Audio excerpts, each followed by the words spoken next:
বাইতুল মুকাদ্দাসের দিকে তাকায় রয়েছে। তারা কি করে? মসজিদ বানাইতেছে। পয়গম্বর সুলাইমান আলাইহিস সালাম লাঠি বহর করে তাকায় রইল। আল্লাহ ডাক দেয়, ওরে সুলাইমান, ও আজরাইল রে। পয়গম্বর সুলাইমান আলাইহিস সালামের হায়াত শেষ হয়ে গেছে রে আজরাইল, দেরি করা যাবে না, পয়গম্বরের কাছে যাও, লাঠি বহর করা অবস্থায় রুটা আস্তে করে নিয়ে চলে আসো।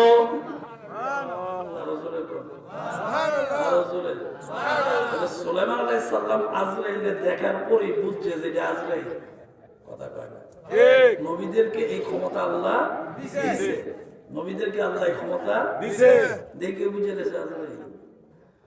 আল্লাহ পয়গম্বর সুলাইমান আলাইহিস সালাম আসমানের দিকে তাকাইলেন, তাকায় ডাকতে বলে, আল্লাহ আমি তো চাইছিলাম আমার হায়াতের বেলা মসজিদের কাজটা শেষ করার জন্য, আমি যখন এখন মারা যাই তাইলে কেমন করে কাজটা সম্পন্ন হবে? আল্লাহ ডাকতে বলে, পয়গম্বর সুলাইমান গো, চিন্তা করেন না গো, চিন্তা করেন না, আমি এমন এক কাজ করব, রাজমিস্ত্রি মনে করবে আপনি জিন্দাই দাঁড়ায় রয়েছেন।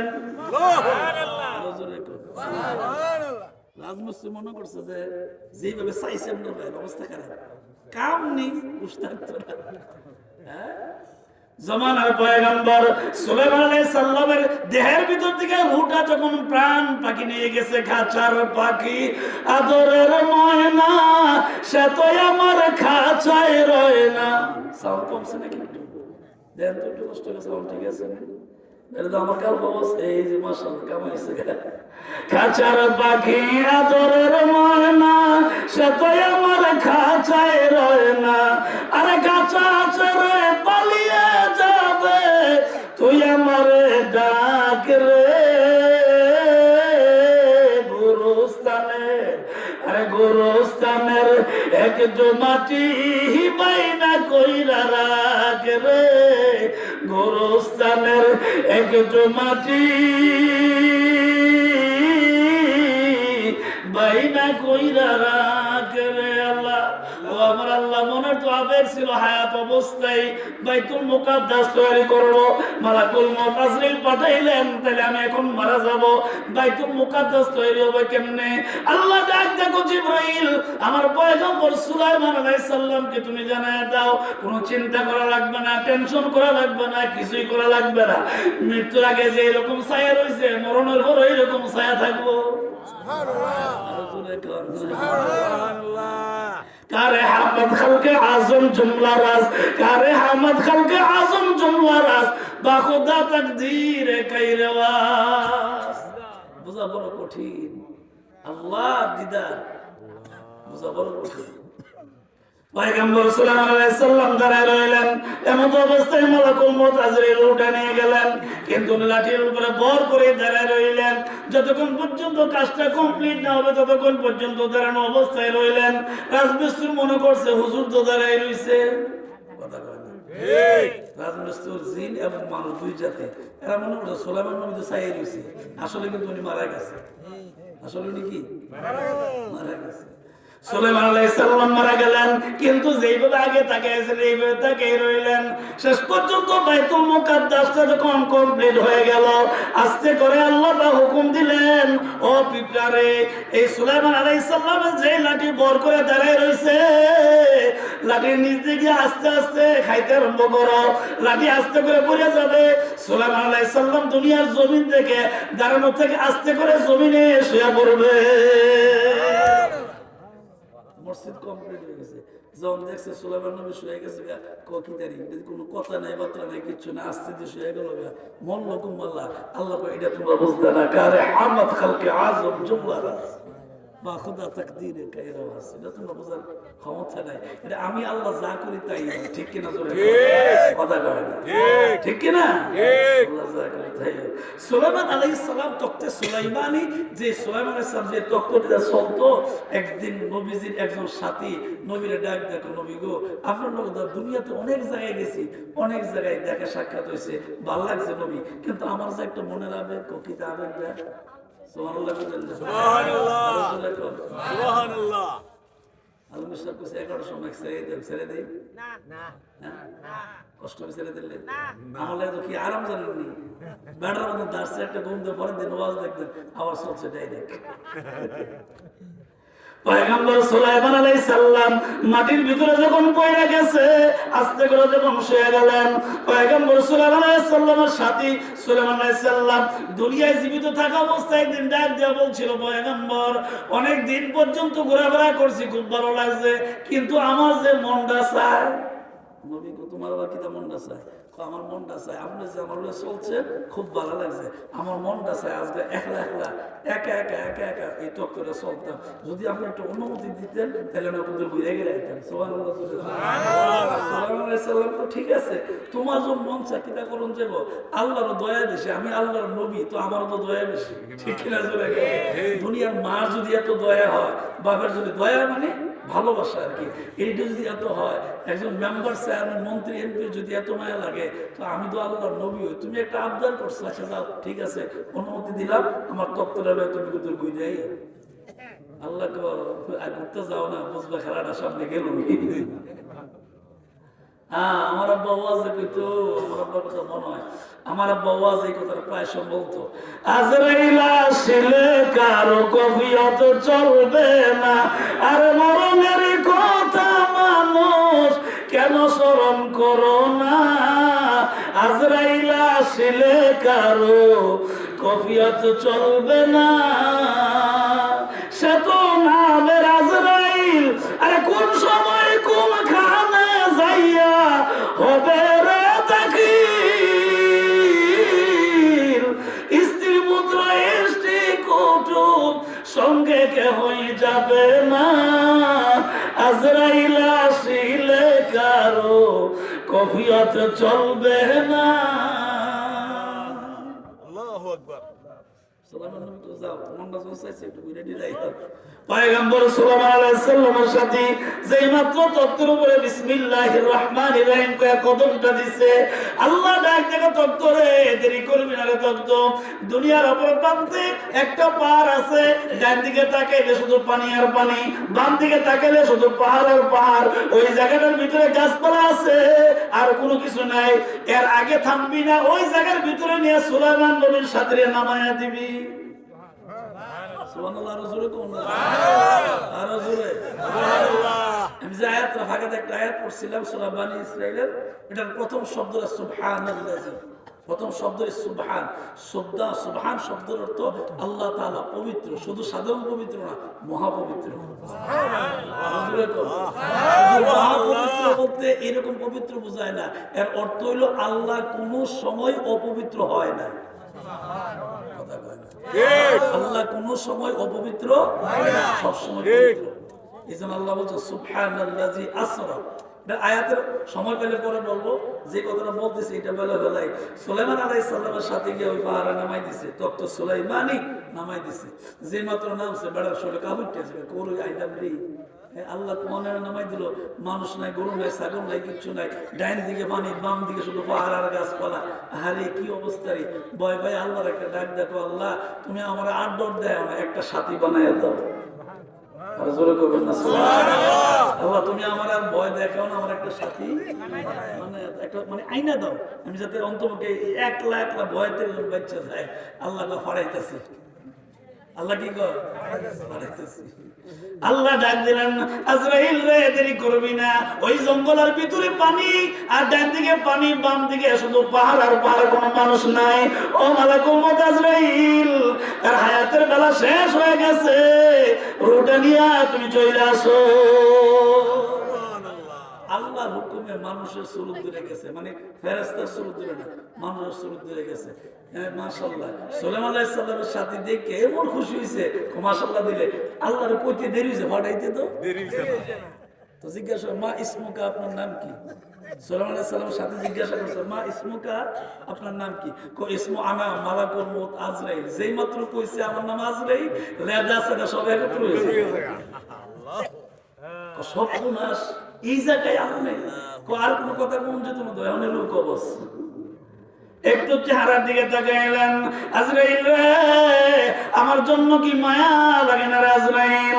আমি তো কারো কাছে বইলা আসি নাই, পরিবারে কেউ জানে না।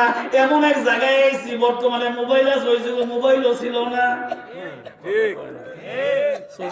আমি বাড়িতে আছি, তখন বিদ্যুৎ ছিল না আমাদের এলাকায়। বাংলাদেশের বিদ্যুৎ তখন কমই ছিল, হয়তো শহর বন্দরে ছিল আর কি, গ্রামে কম ছিল। তো আইসি পরে আমি তো সৌদি আরবতে আইসি, বুঝছেন না? তো আইসি পরে আম্মা মাগরিবের পর আমার কাছে ভাত খেয়েছেন। হ্যাঁ, ওই কফি বুঝিনি, বাতি এই বাতি একটা ধরাইছে। আম্মার বলে, আম্মা গো কিতা একটা ধরাই দিলে, সৌদ দিই না, আর একটা ধরাই দেন। তো তারা সারা জনম এক বাতি দেয়। আমিও খাইছি সৌদি আরব যাওয়ার আগে। তখন সৌদি আরব আটকাইছি, তো ওই থেকে দেখেছি আলো আলো, দিনটার সময় বাইরে এদিকে সব অন্ধকার। আমার ওই 2টা বাতি জ্বালাই দিই, 15 মিনিট বাতি খাইতে দিই। আল্লাহ আল্লাহ আল্লাহ। আজকে দেখো কোনো কাম হতো না, এই মুহূর্তে তোমার রোগটা কবজ করা হবে।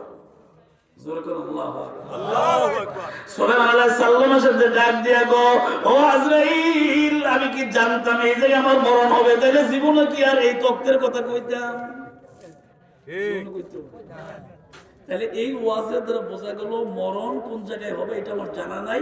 আল্লাহ যেখানে লিখে রাখছেন ওইখানে মরণ হবে, ঠিক কিনা? জোরে মরণ যেহেতু ওইখানে হবে, সোজা হওয়ার দরকার আছে নি?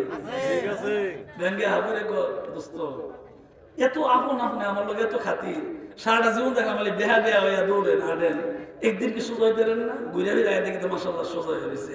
সকাল একবারে উঠে আঙ্গুল চোর লেখা তো গেছে, দেখে দেহা ভাইয়া হাঁটে একবারই দেয় মাইরে সার একবার সোজা করে হতে দিয়ে গেছে।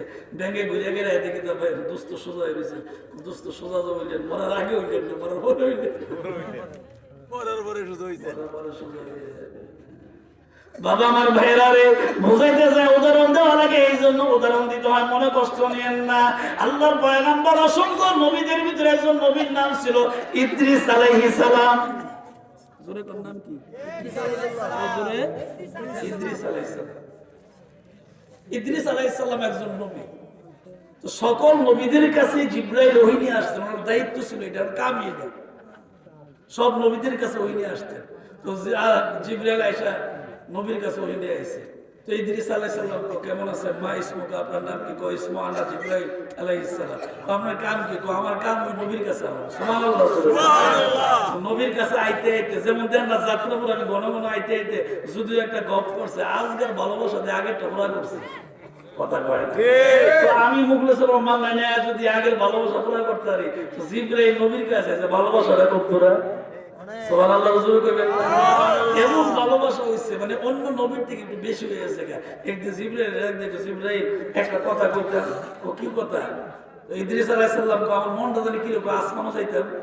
সুবহানাল্লাহ সুবহানাল্লাহ সুবহানাল্লাহ। জিবরাইল কো আপনি আসমানও যাবেন না, জমিনও যাবেন, পিছে যাবেন না, সামনে যাবেন, এটা তো আমি কইতাম না। আল্লাহর জিজ্ঞাসা, আল্লাহ কইলে আমি কইয়া। আর জোরে কইবেন না সুবহানাল্লাহ। জিবরাইল কইতেছে যে এটা তো আমার বলার অধিকার নাই, আল্লাহ আমাকে যা বলে আমি সেটা বলি, এর চেয়ে চুল পরিমাণ কমানোর ক্ষমতা নাই, বাড়ানোরও। তাহলে আমার জিজ্ঞাসা গেছে, ঠিক আছে কইছেন তো, আল্লাহর জিজ্ঞাসা করে আল্লাহ কি কয়, উত্তরটা বলা জানা। জিবরাইল আল্লাহকে ডাক দেয়া গো, আল্লাহ গো, জামানার পয়গম্বর ইদ্রিস আলাইহিস সালাম আকাশে আসতে যায়, এই ব্যাপারে আপনার বক্তব্য কি একটু বলেন। আল্লাহ জিবরাইল বলে কয় আবার যখন ওই নিয়ে আসছে ইদ্রিস আলাইহিস সালাম একটা কথা না কইছিলাম মনে নাই? হ্যাঁ মনে আছে তো নবী, তো কথার যে কোনো উত্তর নাই। আল্লাহ কইছে পরে কইব, আল্লাহ কইছে কি পরে কইব। এই জন্য আমি কথার উত্তর আপনারা দিতাম করতেছি, পরে যখন কইব তখন জানাই। জামানার পয়গম্বর ইদ্রিস আলাইহিস সালাম জিবরাইলের দিকে তাকায়, তো জিবরাইল রে আমার জানে কেন বারবার মন চায় আকাশ তোলা, আকাশে ওঠার জন্য। আল্লাহ ডাক দেখো আকাশে উঠবে দুইজন, একজনের নাম হবে ঈসা আলাইহিস সালাম, আর একজনের নাম মুহাম্মদুর রাসূলুল্লাহ সাল্লাল্লাহু আলাইহি ওয়াসাল্লাম। কয়জন? আরো জোরে দুইজন। ইদ্রিস নবী কিন্তু উঠছে না এমন না, উঠছে, কিন্তু আল্লাহ কইছে দুইজন উঠবো। একজনরে সমস্ত ইহুদি নাসারা বেষ্টন দিয়ে মারার চেষ্টা করব, যে গড়টার ভিতর বসে থাকবে ওই গড়টার বিল্ডিং এর ছাদ রাখে আমি ছিদ্র কইরা আমি আল্লাহ ঈসা আলাইহিস সালামকে প্রথমে আসমানে, আমি আল্লাহ আসমান চতুর্থ আসমানে রেখে দিব। এর কারণটা হলো ঈসা আলাইহিস সালাম আমার কাছে দোয়া করছিল, আল্লাহ তুমি নবী বানাইছো শুকরিয়া, তবে আমার মনটা জানি কি রে চায় আখের নবীর উম্মত হইতাম। সুবহানাল্লাহ সুবহানাল্লাহ। আমার মনটা জানি কি রে চাই আখির নবীর উম্মত হইতাম। তো আল্লাহ দেরি করছে, নবী দোয়া করছে তো সাথে সাথে দোয়া কবুল, সাথে সাথে। জিবরাইল পয়গম্বরকে জানায় দাও ঈসা আলাইহিস সালাম আসমানে থাকবে কিয়ামত পর্যন্ত, কিয়ামতের আগে উনি আবার দুনিয়া আসবে, তুমি নবী হইয়া না আখির নবীর উম্মত হইয়া দুনিয়া আসবে। আখির নবীর উম্মত হইয়া, আমাদের পরে আর নবী, আমাদের নবীর পরে আর কোন নবী, আমাদের নবীও শেষ নবী, খাতামান নবী। এরপরে যদি কেউ নবী দাবি করে সে মুসলমান না, সে কাফের, সে কি? সুতরাং নবীর পরে আর কোন নবী আসবে আল্লাহ ঈসা আলাইহিস সালাম দুনিয়া আসবে, কিন্তু ওই যে দোয়া করছিল আমি দোয়া কবুল করছি, আসমানে জিন্দা অবস্থায় রাখছি, আবার কিয়ামতের আগে পাঠাবো, তবে উনি নবীর উম্মত হয়ে দুনিয়াতে আইব। চিৎকার দেখো সুবহানাল্লাহ। আর শেষ নবীকে আমি আল্লাহ তাআলা, এটার ঘটনা অনেক বড়, আমি সংক্ষিপ্ত এখানে এই কথাটা বলে শেষ করছি। শেষ নবীকে আল্লাহ তাআলা এই রজব মাসের 26 তারিখ দিবাগত রাত্রে আল্লাহ তাআলা নবীজির 52 বছর বয়সে মেরাজ করেছিলেন। এটার ঘটনা অনেক বড়। আল্লাহ কই দুই নবী যাইব, ইদ্রিস নবী তোমার কাছে কি কইছে এটা নিজে শুনছি, জোরে জোরে কর সুবহানাল্লাহ। আচ্ছা বলেন, আপনি যেটা মনে মনে করেন এটা আল্লাহ শুনেনি? জোরে কইলো শুনে, মনে মনে কইলো শুনে। চিনলাম নো, মালিক রে চিনছি না, মালিক যে কত দয়ার, মালিক যে কত দয়ার। ইন্নামা আমরুহু ইযা আরাদা শাইআন আন ইয়াকুলা লাহু কুন ফায়াকুন।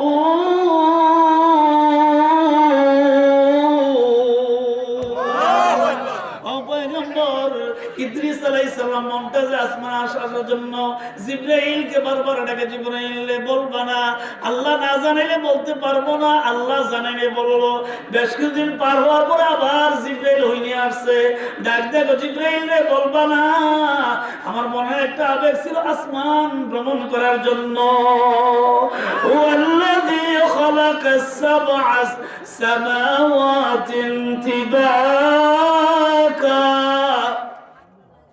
জবান বলে আল্লাহু আকবার, আরো জোরে আল্লাহু আকবার। ছোট বাবু আমার দিকে আছে, আমি যে তোমাদের দেখতেছি তো এই জন্য তোমরা যদি একটু এলোমেলো করো তাহলে আমার ওয়াজের মুভমেন্টটা নষ্ট হয়ে যায়। ওয়াজ করা বড় কঠিন, এই জন্য শ্রোতার কাজ হলো বক্তার চেহারার দিকে তাকায় দেখা। মান্নানি গুনাহগার মানুষ, আমার দিকে ছেলে গুনাহ মাফ না হইতে পারে, কিন্তু যদি আপনার নিয়ত থাকে যে উনি রাসূলের ওয়ারিস, আমি গুনাহগার, কিন্তু আপনার যে নিয়তটা থাকে এটা রাসূলের ওয়ারিস, স্টেজে বসে কথা বলতেছে, আল উলামা ওয়ারাসাতুল আম্বিয়া, সমস্ত আলেমরা রাসূলের ওয়ারিস, এই নিয়ত করে যে আমার দিকে চান আল্লাহ গুনাহ মাফ করে দেবে। আমি কিন্তু এই কথা কইতেছি না আমার দিকে চাইলে গুনাহ মাফ হবে, নিয়তের উপর সবকিছু। ঠিক কিনা জোরে? কষ্ট করে আমার দিকে তাকান, আমি আমাদের বেশি কষ্ট দেই, একটু কথা কই মনোরোধ করে দেব। আচ্ছা আচ্ছা, আমি মাঝে মধ্যে আমার এলাকায় ওয়াজ করলে কই যে হগলদাসের মতো এই এলাকায় তাবরক না থাকলো মুরাদনগর গেলে তাবরক পাওয়া যায়, সত্য না?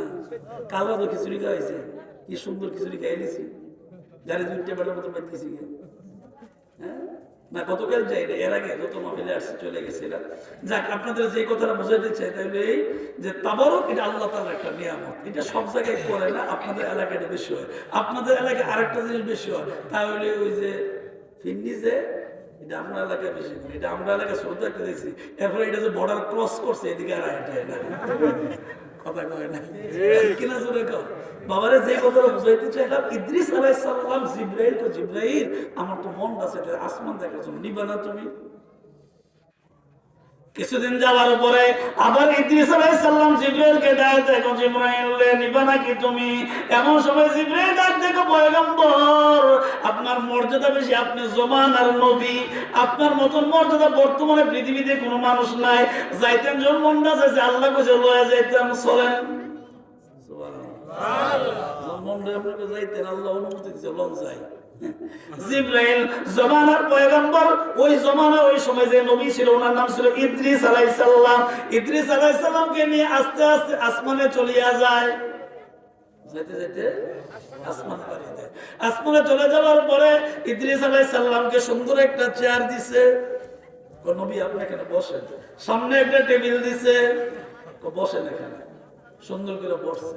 বসার পরে আমি একটু সফর কইরাই আপনি এখানে থাকেন, কে কয়? জিবরাইল আলাইহিস সালাম। আপনি এখানে বসেন, আমি একটু ঘুরে ফিরে আবার আসবো ইনশাআল্লাহ। উনি বসলেন, হঠাৎ করে ওনার চোখের নজর তাকায় দেখে সুন্দর একটা ঘর দেখা যায়। ঘরটার দিকে তাকাইলেন, ছায়া দেখে ঘরের দরজা বন্ধ, জানানো বন্ধ। কিছুক্ষণ পরে একটা লোক দরজা থেকে বাইর হইছে। ইদ্রিস নবী দেখে বুঝছে এটা মানুষ না, এটার নাম মালাকুল মউত আজরাইল। এর নাম কি? মালাকুল মউত। এটা হলো ওনার অফিস, অরিজিনাল কক্ষ যেটা। প্রধানমন্ত্রী দেশের বিভিন্ন জায়গায় ঘোরাফেরা করে, ডক্টর ইউনূস সাহেব বিভিন্ন জায়গায় যায়, আমাদের আগের পরে সবাই গেছে, এটা নিয়মই। কিন্তু তার তো নির্দিষ্ট একটা অফিস আছে, কথা কয় না, নির্দিষ্ট একটা কার্যালয় আছে না, আছে, অফিস আছে। আজরাইল বাড়িছে, নমুনা খারাপ, যদি আজরাইল ইদ্রিস আলাইহিস সালামের পাশে বসে রয়েছে। আল্লাহ পাকের পয়গম্বর ডাক দিয়া কয়, আজরাইল আমি তো আপনারে চিনি, আমি তো আপনারে চিনি। নবীর এই ক্ষমতা আছে, ছিলেন আসেনি? আপনার নবীর কি ক্ষমতা আছে জানেন? আমি তো চেয়ারে বই রয়েছি, বিশেষ বালিশটা আছে আমি দেখিনি, আমার আরামের জন্য ইমাম সব বালিশ এনে দিচ্ছে। চেয়ারের যে উপরে একটা অংশ আছে এটা আমি দেখি, আমি তো পিছুই দেখি না। আমার আল্লাহ আপনার আমার নবী সকল নবীদের সর্দারকে আল্লাহ এত ক্ষমতা দিচ্ছিলেন যে উনি নামাজে দাঁড়াইলে সামনে যতটুকু দেখতেন পেছনে ঠিক তত সমান পরিমাণ দেখতেন। এই ক্ষমতা কে দিচ্ছে? সেটা নবীর ব্যক্তিগত কোনো পাওয়ার না, এই পাওয়ারটা দিচ্ছেন কে? আল্লাহ। আরে আল্লাহ ছিলাম না, নবীও ছিলাম না। এই জন্য আমার আব্বা বলতেন, হেলাই হেলাই কাটাইলা জিন্দেগি, হেলাই হেলাই কাটাইলা জিন্দেগি, সময় থাকতে না করিলা বন্দেগি, সময় থাকতে না করিলা বন্দেগি। বান্দা কবে আফসোস করবে আর বলবে কি করলাম রে, কি করলাম রে, কি করলাম, সময় থাকতে কেন আল্লাহর না ডাকলাম। সুবহানাল্লাহ। ইদ্রিস আলাইহিস সালাম তো আজরাইল, আমরা তো আমরা সিনালি সাহেব আজরাইল, হ্যাঁ আপনার হায়াতের বেলা শেষ। তো নবী তো একটু কথা কইছে, আমার হায়াতের বেলা শেষ মানে আমি তো দুনিয়ার কারোর কাছ থেকে বইলে আসি না, আমি তো একটু বেড়াইতাম, আসমানে দেখতে পাইছি। আল্লাহ তো আপনার জবান দিয়ে আপনার কথা বলার কোনো অধিকার নাই, আল্লাহ আপনার জবান দিয়ে বাইর করছে আসমানে আসবেন, এর অর্থ হইলে আপনার মওত আছে আসমানে।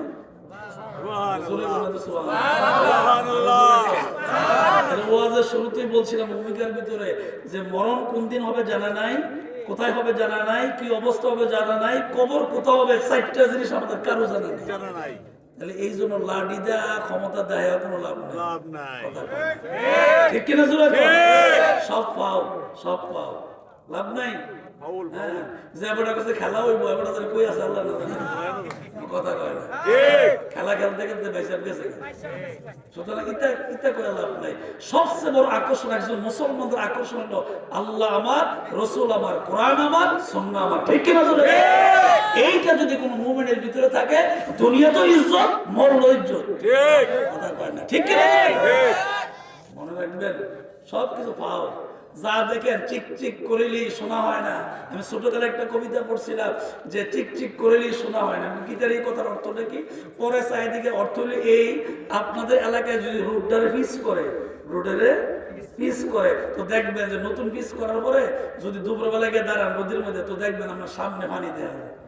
খেয়াল করে সামনে কি করে পানি দেখা যায়, আপনি যে পানি দেখা যায় ওই রেখে দেখবেন পানির গোষ্ঠীও নেই, তাহলে বোঝা গেল চকচক করে শোনা হয় না, চকচক করলে শোনা হয় না। বোঝাইতে চাইলাম আপনাদের এই কথাটাই। ইদ্রিস আলাইহিস সালাম এর আজরাইল পাশে এসে যখন বসছে, ইদ্রিস আলাইহিস সালাম কো নবী গো, আজরাইল আমি তো জানতাম না এই যে মরণ হবে। দেখেন পৃথিবীতে যেই মানুষটা মারা যায়, এই মানুষটার প্রত্যেকটা মানুষের নামে একটা পাতা থাকে, ওই পাতার মধ্যে তার নাম ঠিকানা সব থাকে। এই মানুষটার মৃত্যুর 40 দিন আগে সাজারাতুল ইয়াকিন নামে গাছটা থেকে পাতাটা আস্তে করে জয়রা জমিনে পড়ে, এই পাতাটা আমি আজরাইল নিজ হাতে আনি এবং আল্লাহর কুদরতি খাতার মধ্যে, ডায়েরির মধ্যে আল্লাহর কুদরতি কলম দিয়ে আমি লিখি। আপনি যেন মারা যাবেন 40 দিন আগে আমি জানছি, আপনি যে মারা যাবেন 40 দিন আগে আমি জানছি। আপনার মরণ আসমানে হবে, এটা আপনার বাহাদুরি করার কিছু নাই, কিছু বলারও নাই। কারণ আল্লাহ আপনি ইচ্ছা করে বলেন নাই, আল্লাহ আপনার জবান দিয়া বলাইছে। এই জন্য আপনি এখানে আসছেন, এখানে আসবেন, এটা আল্লাহ জানেন। সুতরাং ইদ্রিস নবী গো, দুনিয়াতে জীবিত যাবার কোনো ব্যবস্থা নাই, আপনার মরণ হবে আসমানে। এবার আপনাদের কাছে বলি, বিবেক থাকলে, বুদ্ধি থাকলে, অল্প বুদ্ধিতেই বলবেন মরণ কোথায় হবে আমাদের কারো জানা নাই, কিন্তু মরবো যে এটা সত্য। ঠিক নেই, আর ওয়াজের দরকার নাই, শুধু এতটুকু বুঝাইলাম যে কোথায় মরণ হবে, কবে মরণ হবে, কিভাবে মরণ হবে, কবর কোথায় হবে, 4টা বিষয়ের উপরে আমাদের কোনো জানা নাই। আল্লাহ তাআলা এই মরণের চিন্তা করে 5 ওয়াক্ত নামাজ আমাদের ইমাম হযরত মাওলানা হাফেজ আমানুল্লাহ সাহেব সহ এই এলাকার যত মসজিদ আছে সমস্ত মসজিদের ইমামের পেছনে পুরুষেরা নামাজ পড়বে, মা বোনেরা ঘরের ভিতরে পর্দার ভিতরে নামাজ পড়বে। ঠিক নেই, ঠিক আছে নি? মাশাআল্লাহ, পুরান নস করলে ঠিক, আমার চিন্তা আছে, ঠিক তো কই দিয়েছে। যা করে আল্লাহ, আল্লাহ তাআলা যেন কবুল করেন, বলেন আমিন। জোরে বলেন আমিন। সর্বশেষ আপনাদের কাছে অনুরোধ করি, বাবারে, দীর্ঘ 23টা বছর নবীজি মাইর খাইলেন, ঘরের ভিতরে আটকে রাখলেন, জেল খাটাইলেন, নবীজির অনেক কষ্ট দিলেন। অনেক কষ্টের পর আল্লাহ নবী শুধু এতটুকু বলছেন, উম্মতেরা রে উম্মত, সাল্লু রাআইতুমুনি কামা উসাল্লি। উম্মত, আমাকে যেইভাবে তোমরা নামাজ পড়তে দেখছো, তোমরা এইভাবে নামাজগুলো আদায় করো। মা, ও আমার মা, আপনাদের আমি অনেক সম্মান করি। আমার জীবন আমি ওয়াজে কোনো মা বোনকে কটাক্ষ করে কথা বলি নাই, কোনো পুরুষকে কটাক্ষ করে কথা বলি নাই। আমি একটা ছোট্ট মানুষ, আমার উদ্দেশ্য একটাই, 23 বছরের নবী কাউরে গালি দিছে না, আমিও জীবনে কাউরে গালি দিব না। কারণ আমি আমার নবী গালি দিছে না, আমি নবীর উম্মতে গালাগালি করবো না। ঠিক কিনা জোরে করো? ইসলাম বুঝাইতে হলে আদর টাদর করে লেখা সাইডটা বোঝানো। ঠিক কিনা জোরে? নবীজি কখনো গালি দেন নাই, মন্দ বলে নাই, ধমক দেয় নাই। নবীজির চোখ কখনো কখনো রাগান্বিত হইতো, আবার আল্লাহ তাআলা এই রাগান্বিত অবস্থায় এমন ধৈর্য আল্লাহ নবীকে দিতেন, সাথে সাথে আল্লাহর নবী একেবারে নরম হয়ে যাইতেন। আরো জোরে করো। শেষে আপনাদের কি বুঝাইলাম? মরণ কোথায় কবর হবে আমাদের জানা নাই, কবরে যেহেতু যাওয়াই লাগবে। সাল্লু রাআইতুমুনি কামা উসাল্লি। নবী বলছেন, উম্মত, আমারে যেভাবে নামাজ পড়তে দেখছো, তোমরা এইভাবে নামাজগুলো আদায় করো। সাহাবী কেরাম আজমাইন রাদিয়াল্লাহু তাআলা দেখছে নবীজি কেমনে নামাজ পড়ে, সাহাবীর পরে তবে তাবিঈনরা দেখছে, আইম্মা মুজতাহিদিন দেখছে, খোলাফায়ে রাশিদিন দেখছে, সিদ্দিকিন দেখছে, শুহাদা দেখছে। এখন বর্তমানে উলামা ওয়ারাসাতুল আম্বিয়া, আলেমরা দেখে। এই আলেমদেরকে জনগণ দেখে। এই জন্য নামাজ থেকে ফাঁকি দেওয়ার মতন কোন ইসলামে দ্বিতীয় ব্যবস্থা নাই। ঠিক নেই? সোনাগান্ধের বিশ্বাস এত বড় আল্লাহ বলে হয়েছে, নামাজ পড়ে না চাইলে বাংলাদেশে যত হক্কানি দরবার আছে, এরা কি নামাজ পড়ে আল্লাহ বলে হয়েছে না নামাজ চাইলে? আপনাদের কাছে আমার উদাত্ত হবার, অনেক সময় কথা বলেছি, আপন মনে করে অনেক কথা হাসতে হাসতে বলে বলেছি। তবে এটা আপনাদের বোঝার জন্য বলছি, আপনাদের উপকারের জন্য বলছি। মনে কষ্ট হয়েছে না? মাফ করে দেবেন নি? যদি ভুল হয়ে থাকে মাফ টাফ করে দেন, কারণ আবার দিন দেখাও বলা যায় না। আবার এমনও হইতে পারে আপনি আমাকে আহ্বান করবেন, এর আগেই কুল্লু নাফসিন যায়িকাতুল মউত, আমার মরণ হয়ে যেতে পারে। বাবা রে, মরণ কোন সময় হয় এটা জানি না। আমার আব্বা এরকম ওয়াজ করতে করতে করতে করতে ওয়াজের ময়দানে মারা গেছে। আমার আব্বা চলে গেছে ওয়াজের ময়দানে। তাও বাংলাদেশে মারা যায় না, ভারতে ওয়াজ করতে গিয়ে মারা গেছে। এরপরে আমরা লাশ আনছি, মাটি দিছি। আব্বা চলে গেছে এইভাবে ওয়াজ করতে করতে। আপনাদের প্রতি আন্তরিক দোয়া রইল, আমার গভীর ভালোবাসা এবং দোয়া রইল আন্তরিকভাবে। আপনারা মনে করছেন আমি আপনাদের ভুলে গেছি? না, কখনো না। আমি প্রায় সময় যাত্রাপুরের কথা, বিভিন্ন এলাকায় কথা মনে হইলে ওয়াজ মাঝে মধ্যে কইতাম। তো আল্লাহ রহমত করছে যে মান্নান যাত্রাপুরের কথা কত, যাত্রাপুরের মানুষ চিন্তা করে দেখছে হুজুরের ছেড়েলাম কি ধরে লাই আজকে মারাবা করবেন না। আরো জোরে করুন মারহাবা। আল্লাহ তাআলা কবুল করুন, বলেন আমিন। জোরে করুন আমিন। ছোট্ট একটা কথা বলি, আপনাদের কাছ থেকে আমি বিদায় নিই এবং আখির মুনাজাত করব, তওবা করব, তারপরে তাবারক বিতরণ। আল্লাহর নবী মসজিদে নববীর ভিতরে বসে গেছেন, যেখানে নবীজি নামাজের ইমামতি করতেন, সাহাবীদেরকে নিয়ে বসে গেছেন, আলাপ আলোচনা করতেছেন।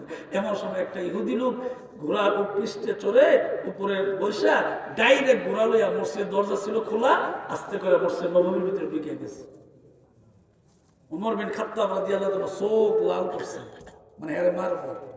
নবী সাহেব দেখি তো নমুনা খারাপ, উমরের তো চোখ লাল হয়ে গেছে, আর উমর তো এমন উমর যে উমর রাস্তা দিয়ে হাঁটলে এই রাস্তা শয়তানও যায় না, কথা কয় না ঠিক কিনা জোরে কর। যে রাস্তা দিয়ে ওমর নিজে বলছেন আমি যে রাস্তা দিয়ে যাই এই রাস্তা দিয়ে কোনো শয়তান শয়তান আর রাস্তা দৌড়ে, সে ওমর চোখ লাল হয়ে গেছে। আল্লাহ নবী তাকে এলেন, ওমর রাখো আমার ওমর, যেই লোকটা মসজিদের ভিতরে ঘোড়ার উপরে মানে উঠে মানে প্রবেশ করলো, এই লোকটা মসজিদে নববীর সম্মান বুঝে না। ঠিক নেই? আপনি মান্নান রে চিনলে না সালাম দিতেন, না চিনলে কি বুঝবেন মান্নান নি কেডা? ঠিক কিনা জোরে করে? আমি আপনার যে চেয়ারম্যান সাহেব, মেম্বার সাহেব, সর্দার সাহেব, আমি চিনলে না আপনার সম্মান কথা, না চিনলে তো আগের যে পরে এই কথা কয় না। ঠিক কিনা জোরে? আল্লাহ নবী দেখাইলেন ওমরে রাগ হইও না। লোকটা দাঁড়াইয়া দাঁড়াইয়া প্রস্তাব করতে আরম্ভ করলো, ওমর আরো রাগ হয়ে গেছে। প্রথম তো রাগ হয়েছেই, লোকটা দাঁড়ায় প্রস্তাব করছে, রাগ আরো বেশি হয়েছে। যখন রাগ বেশি দেখছে নবী তো বুঝার বাকি রইল, ওমর রাগ হইলে মাইরা ফেলবে, ওমর রাগ হইলে একেবারে দুনিয়া থেকে বিদায় করে ফেলবে। ওমর রাগ হইও না, রাগ হয় এটা কোনো কাজ না রে ওমর, ধৈর্য ধরো, ধৈর্য ধরো, আমার আল্লাহ ধৈর্যের নিয়ামত দান করবে। একটু মুস্কি হাসি দিছে, হারে ও প্রিয় হাবিব পাগলের রাখছো কেন দূরে, বলেন ও প্রিয় হাবিব পাগলের রাখছো কেন দূরে। আরে পাগল ছিল ওয়াসকরণী জব্বা দিলা তার, আমি পাগলা কিছু চাই না, চাই যে তোমারে। ও প্রিয় হাবিব পাগলের রাখছো কেন দূরে। মুসকে একটা হাসি দিলেন, হাসি দিয়ে তাকে ডাক দেবো, আল্লাহর গোলাম, ও আল্লাহর গোলাম, আল্লাহর বান্দা, বুঝতে পারো না এটার নাম মসজিদুন নববী, এখানে ইমানদাররা নামাজ পড়লে 1 রাকাতে 50,000 রাকাতের সওয়াব হয়, এটা ইবাদতের জায়গা। 1 নম্বর তুমি ভুল করছো, ডাইরেক্ট ঢুইকা নবী মুসকে হাসি দিয়ে কইছে, আরে কেমন নবী ছিল। 2 নম্বরে বলছে তুমি যে দাঁড়ায় প্রস্তাব করছো এটা ভুল করছো, এটা পবিত্র স্থান, এটা ইবাদতের স্থান। মুসলমান এখানে ইবাদত করে, মুসলমান এখানে নামাজ পড়ে, মুসলমান এখানে আল্লাহর জিকির করে, মুসলমান এখানে নবীজির দরুদ পড়ে, মুসলমান 24 ঘন্টা আল্লাহর এখানে ডাকে। সুবহানাল্লাহ। আমরা মসজিদে তালা দিয়ে বন্ধ করে এলাম, আবার ওয়াজের সময় গেলে মক্কা মদিনায় কি তালা দেয়নি? 24 ঘন্টা খোলা, 24 ঘন্টা খোলা, 24 ঘন্টা খোলা। আল্লাহ নবী মুস্কি হাসি একটা দিয়ে ইহুদির দিকে তাকে 2টা কথা বলছেন, আল্লাহর গোলাম রে ভুল করছে, এটা ঠিক করো নাই, তবে এটা আমিও বুঝি তুমি বুঝো নাই। নবী গো আমিও বুঝছি তুমি বুঝো নাই। মুস্কি হাসি দিয়া যখন ইহুদির দিকে তাকাইছে, ইহুদি লোকটার সাথে সাথে নবীজির কদমে পড়ে ডাক দিয়ে কই, ইয়া রাসূলুল্লাহ, ইয়া হাবিবাল্লাহ, দূর থেকে শুনতাম আপনি খুব খারাপ, আপনি নাকি পাগল, এখন আপনার এই চরিত্র ব্যবহার দেখে বোঝার বাকি রইল না, আল্লাহর নবী কোনদিন পাগল হইতে পারে না। করবেন না, আমি আমার ভুলের জন্য ক্ষমা চাইলাম, আমারে পড়ায় দেন লা ইলাহা ইল্লাল্লাহু মুহাম্মাদুর রাসূলুল্লাহ সাল্লাল্লাহু আলাইহি ওয়াসাল্লাম। বাবারে আপনাদের কাছে এই শেষ কথাটা বলার মূল কারণ হইল, এই লোকটা যখন ঈমান আনছে, কালিমা পড়ছে, নবীজি বলছেন সাল্লু রাআইতুমুনি কামা উসাল্লি, তুমি সবেমাত্র নব মুসলমান এই মাত্র মুসলমান হইছো, মানে ঈমান আনছো, তখন আমি সাল্লু নামাজ রাআইতুমুনি কামা উসাল্লি, আমারে যেভাবে নামাজ পড়তে দেখছো তুমি এখন থেকে এইভাবে নামাজ পড়বা, মরণের আগ পর্যন্ত সুস্থ অবস্থায় 5 ওয়াক্ত নামাজ আল্লাহ তোমার উপরে ফরজ করে দিয়েছে। নামাজ ফরজ করে দিয়েছে উম্মতের জন্য, এই নামাজটা পড়া দরকার আছে। যে ইহুদি লোকটা সবেমাত্র কালিমা পড়লো, ওই লোকটারে বলে দিল সাল্লু রাআইতুমুনি কামা উসাল্লি, আমার যেভাবে নামাজ পড়তে দেখছো তুমি এইভাবে মরণের আগ পর্যন্ত সুস্থ অবস্থায় 5 ওয়াক্ত নামাজ পড়ো, এই নামাজটা তুমি পড়ো। নবীর ব্যবহার ধরে এমন পাগল হয়েছে, শুধু নামাজ না, নবীর জন্য জীবন পর্যন্ত দেয়া দিয়েছে। আরো জোরে কোন তাহলে বাবারে আমাদের তো জীবন দেওয়া লাগে না, শুধুমাত্র 5টা ওয়াক্ত উযু করে নামাজ পড়লামটা হবে কি কিয়ামতের দিন আল ইয়াউমা নাহতিমু আলা আফওয়াহিম। আপনি যখন কিয়ামতের দিন আপনি যখন দাঁড়াবেন, আমি যখন দাঁড়াবো, ওই যে 5 ওয়াক্ত নামাজ পড়ার আগে উযু করছি, কোরআন শরীফ পড়ার আগে উযু করছি, কিয়ামতের দিন আপনি যখন দাঁড়াইবেন, আমি যখন দাঁড়াবো, আপনার আমার উযুর যে স্থানগুলো যেটি ধৌত করছি পানি দিয়া, এই যে ধৌত করছি, উযু করছি, 4টা ফরজ আদায় করছি, সুন্নাত আদায় করছি, এই জায়গাগুলো নূর চমকাইতে থাকবে। সুবহানাল্লাহ। আল্লাহ তখন ডাক দেখো না রে, এটা বেনামাজি, এটা নামাজি, নমুনাই কয়, ঠিক কিনা জোরে কয়, এটা নামাজি। সুতরাং আল্লাহ বলবেন আয় আমার সামনে আয়। আল্লাহ ডাক হারে, আল্লাহর যে কি মায়া, আল্লাহ তার রাজ সিংহাসন, আল্লাহ কুরসির মধ্যে বসে থাকবেন বিচার করার সময়, আল্লাহ কুরসির সামনে ডাক দেন, জিজ্ঞাসা করেন বান্দা নামাজ পড়ছো নি? কোন নামাজ পড়ছি? তো এটা আল্লাহ, আচ্ছা কোন আল্লাহ জানেনি, দেখছেনি, দেখার পর ভালোবাসার কারণে জিজ্ঞাসা করবে তুমি নামাজ পড়ছো? বলবে নামাজ পড়ছি। নামাজ যদি পড়ে থাকো, আগে তো আমার না দিকে সেজদা দিস, আমার একটা দেয় সেজদা দিস। সাথে সাথে আল্লাহর এই আল্লাহর কুদরতি কদমের ভিতরে লুটাইয়া পড়বেন, সাজদা দিবেন। আল্লাহ পাক বলেন ফাদখুলি ফি ইবাদি ওয়াদখুলি জান্নাতি, যা আমি আল্লাহ খুশি হইয়া তোরে জান্নাত দিয়ে দিলাম। সুবহানাল্লাহ। রাসূলের কোন সাজদা হবে একমাত্র নামাজের সময় আল্লাহর কুদরতি পায়। এর এই একটা জায়গা ছাড়া ভিন্ন কোন সময় দ্বিতীয় সাজদা দেওয়ার কোন সুযোগ নাই, ইসলামে নাই। সুতরাং কারো পায়ে, কারো মাজারে, কোন জায়গায় আল্লাহর কুদরতি পাওয়া ছাড়া, নামাজ ছাড়া কোন জায়গায় সাজদা দেওয়া যাবে না।